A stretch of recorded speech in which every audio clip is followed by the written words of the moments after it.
La entrevista política con Juan Manuel Jiménez.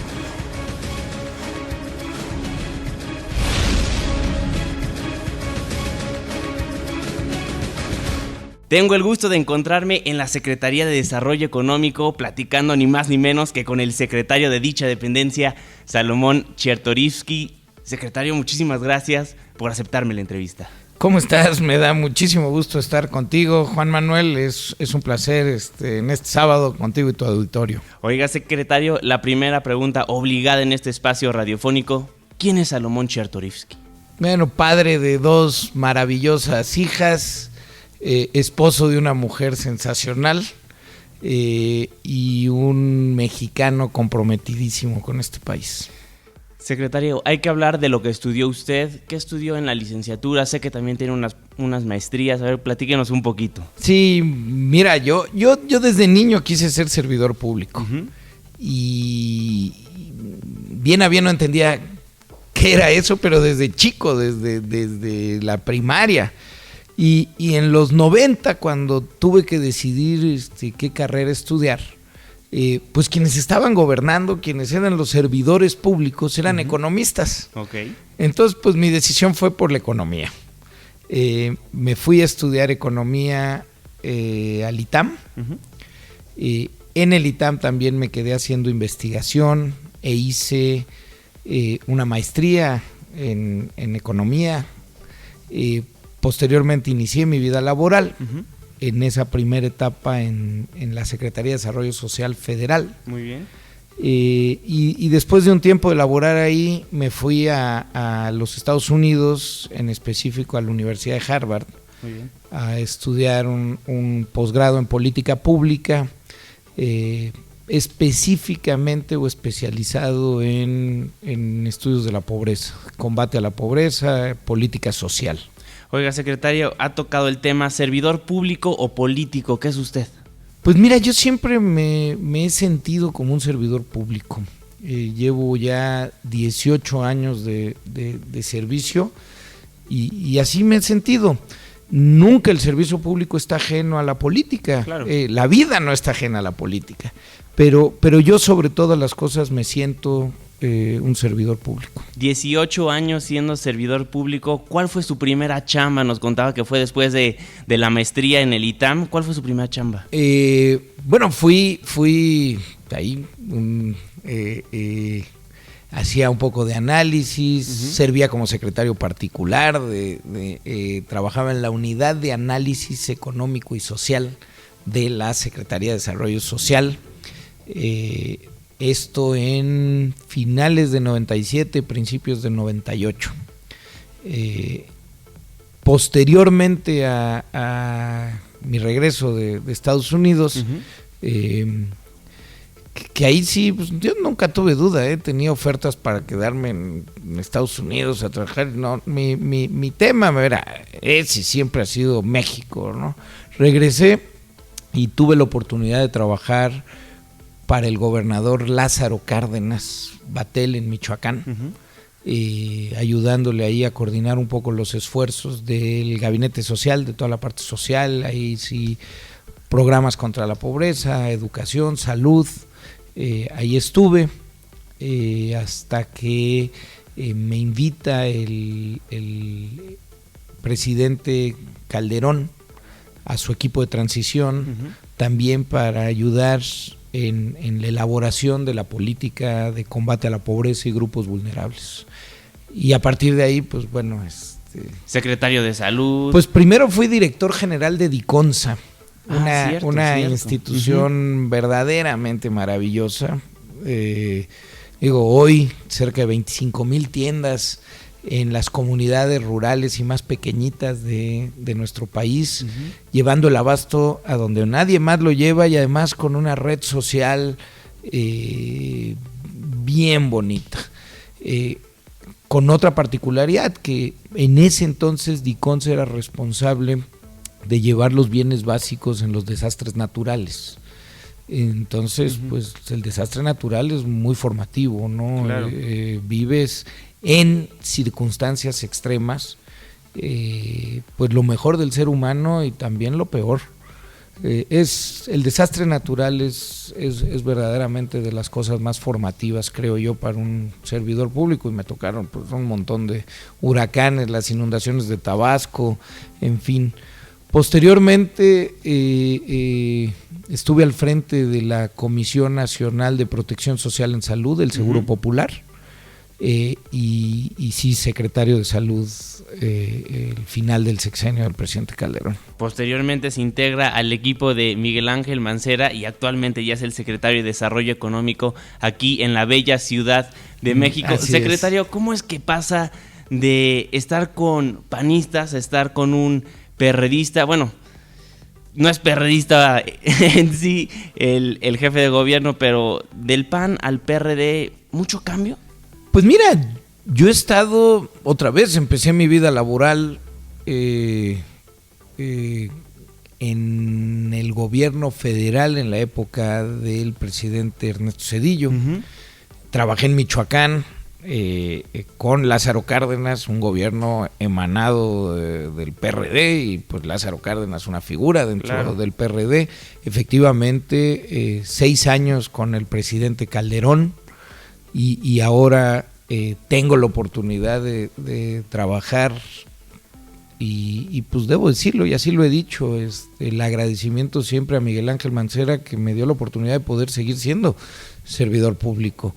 Y yo te diría, no ha sido difícil. Creo yo que en el México democrático, en el México de la normalidad democrática, en donde van y vienen en un mismo espacio de gobierno diferentes fuerzas políticas, y eso es lo normal y no lo otro, pues el que existan funcionarios públicos, servidores públicos que puedan trabajar independientemente de colores, yo creo que va a ser mucho más común. En efecto, no estábamos o no estamos muy acostumbrados a ello, pero nunca he militado en ningún partido político. Y yo te diría, el común denominador de los espacios en los que he estado, 2 cosas. Uno, siempre he respetado a mis jefes, es decir, me he sentido muy bien trabajando para quien trabajé en cada momento. Correcto. Y segundo, siempre los espacios y lo que he podido hacer en materia de política pública, pues ha sido en base a mis principios y a mi ideología. Generar un México, y en este caso una Ciudad de México más igualitaria, una ciudad en donde la comunidad, es decir, el que nadie se quede atrás, pues esté más cercano y no más alejado. Y en cada uno de los espacios pues lo pude hacer, vaya, me decían, y siempre hay de todas las voces, ¿no? Pero y tus principios de izquierda, porque eso sí debo decir y reconocer, mi formación familiar, personal, siempre he estado mucho más en la parte pues socialdemócrata, sí, pero pues por ejemplo la formación del Seguro Popular y la posibilidad de llegar a una cobertura universal en materia de financiamiento a la salud, pues es una política absolutamente socialdemócrata, ¿no? Claro, por supuesto. Secretario, pues conozcámoslo mejor con preguntas cortas, respuestas cortas. ¿Café o té? Café. ¿Personaje histórico favorito? Winston Churchill. ¿Ciudad o playa? Ciudad. ¿Quién tiene la llave de su corazón? Mi mujer y mis hijas. ¿Comida favorita? Tortas de chilaquil. Muy bien. ¿Red social preferida, secretario? Twitter. Siendo economista, ¿Adam Smith o Karl Marx?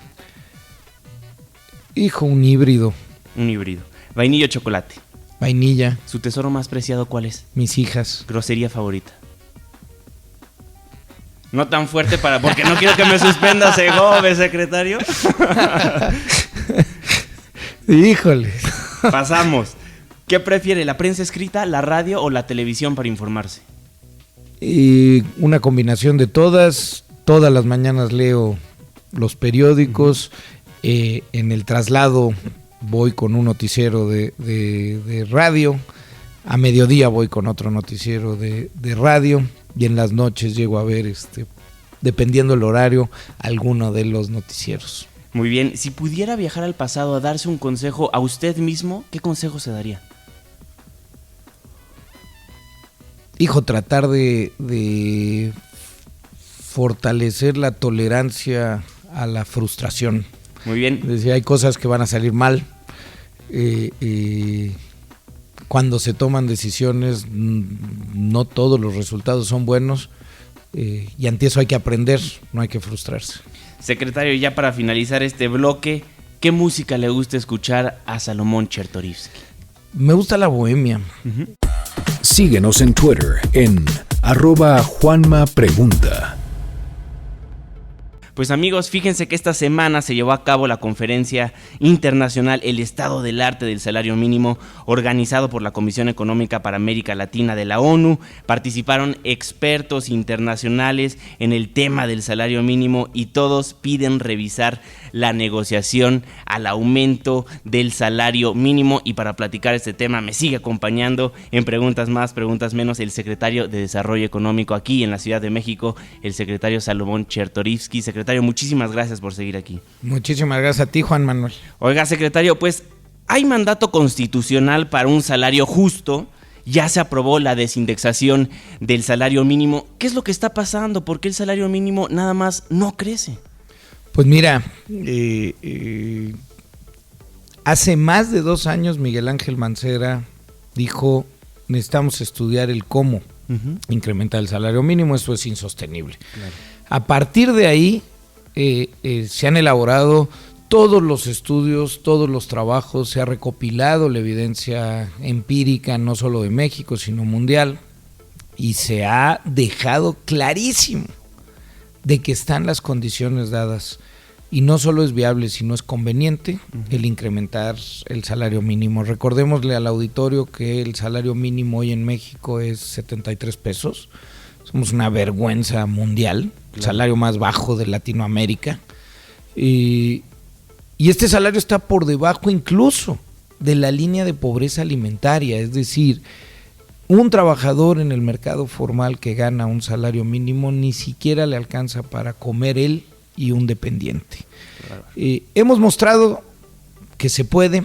Segundo, lo decías bien en la introducción, una de las primeras barreras reales era que el salario mínimo había sido utilizado como una cuenta para muchas otras cosas, para hipotecas de Infonavit, para multas, para el financiamiento de partidos políticos. Bueno, esto quedó atrás. Hubo una reforma constitucional votada por unanimidad en Cámara de Diputados, Cámara de Senadores y en los congresos locales que la aprobaron desde febrero del 2016, y con ello ya no había ninguna barrera, y hoy no existe ninguna barrera para no poder incrementar el salario mínimo. Sin embargo, no sucede. Oiga, secretario, es que muchos dicen la inestabilidad económica, la devaluación, que el dólar subió, ¿dónde vamos a sacar los recursos? Este presupuesto 2017, todo el mundo se está apretando el cinturón, pero pues siempre hay excusas. Dicen, después del primer debate vamos a platicar de aumentar el salario mínimo, pero nada más la discusión no llega. Mira, Juan Manuel, es verdaderamente doloroso que en las épocas de estabilidad económica, entonces no le movamos. En las épocas de inestabilidad no es momento. Sí, no. Y entonces, pues la economía de este país la sostienen sobre sus hombros los trabajadores que menos ganan. Y déjame decirte, con efectos bien, pues bien preocupantes en las últimas 3 décadas, porque un salario mínimo tan bajo ha hecho que los demás salarios graviten también hacia abajo. Y en ese sentido, que los trabajadores de México en su conjunto sean trabajadores muy mal remunerados. Pero específicamente a la época que estamos viviendo, yo te diría que aumentar el salario mínimo es la forma inteligente de actuar, porque es un factor de estabilización y no lo contrario. Lo digo así con toda claridad.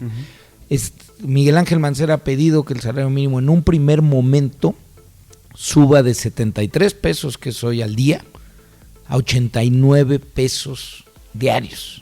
16 pesos, Juan Manuel. Nada, 16 pesos.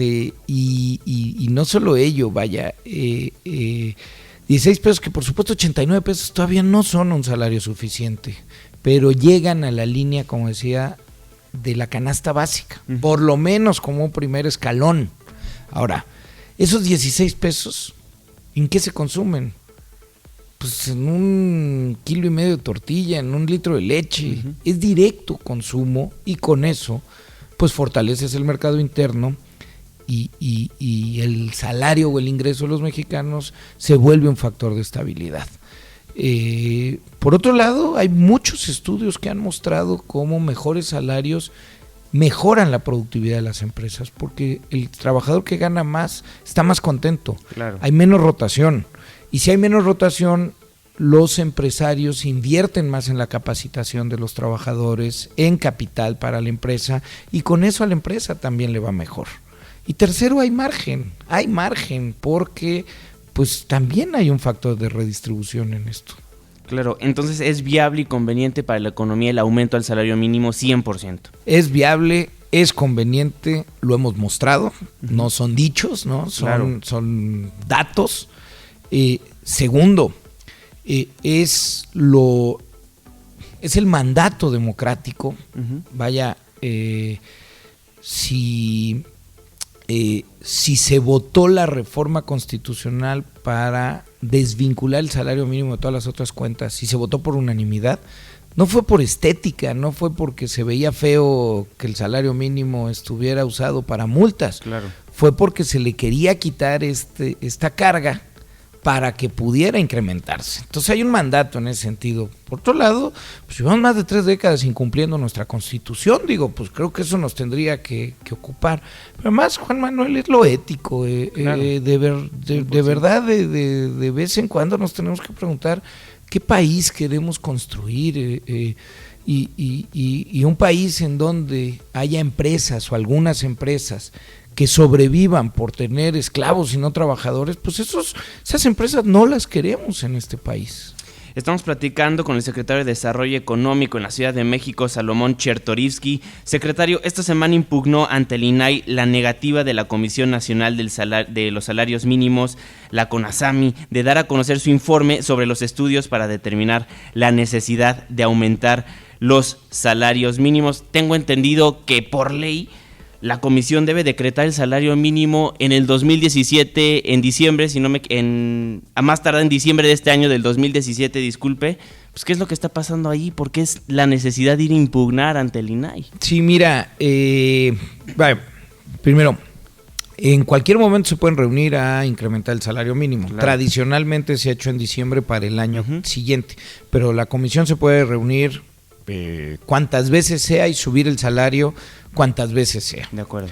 El recurso que interpusimos ante el INAI, lo que solicita es lo siguiente. En 2014, la Comisión Nacional de los Salarios Mínimos conformó, a través de un grupo de organizaciones públicas y privadas, nacionales e internacionales, el INEGI, Coneval, la Organización Internacional del Trabajo, el Banco Mundial, conformaron un grupo para estudiar y crear un documento de cómo se podían iniciar las políticas de incremento de el salario mínimo. Correcto. Desde 2014, septiembre del 2014. Tenemos entendido por fuentes periodísticas que ya concluyó ese estudio, que ya se tiene ese estudio. Sin embargo, pues lo solicitamos formalmente. Solicitamos también a través de la Plataforma Nacional de Información, y la respuesta fue que no. Y no solo ello, sino que se reservaban el documento por un año. Qué bárbaro. O sea, a nosotros nos parece ridículo que una institución pública que hace un estudio en base a otras instituciones públicas genera información, pues que eso tenga que estar reservado o oculto. Nos parece verdaderamente lamentable cuando en este tipo de temas lo que tendría que privar sin lugar a dudas es la discusión pública de las cosas. Por supuesto. Y bueno, pues si hay evidencia que se presente, ¿qué se quiere ocultar? ¿Qué no será que estos estudios muestran que sí es conveniente y es factible el incremento del salario mínimo y entonces pues no tendrían para dónde hacerse? Vaya, entonces en efecto, esta semana presentamos un recurso ante el INAI para que se abran estos documentos. Estamos platicando con el secretario Salomón Chertorivsky. Secretario, su cuenta de Twitter para que la gente esté muy al pendiente de todo lo que vaya haciendo en cuanto al salario mínimo. @Chertorivsky, así un apellido facilito, ¿no? De todas maneras, en mi cuenta de Twitter, @Juanma Pregunta, estaré arrobando, ahora sí como dicen, sí, al secretario. Secretario, ya para finalizar y agradecerle muchísimo por su tiempo en este espacio, una de las noticias que también dio mucho de qué hablar fue el lamentable fallecimiento de Shimon Peres. Yo vi que en su cuenta de Twitter subió una foto con él. ¿Qué nos puede decir de lo que yo considero uno de los mejores estadistas que ha visto el planeta? Sí, mira, Juan Manuel, yo creo que con la muerte de Shimon Peres, tras la muerte de Mandela, pues se nos fue quizá el último estadista de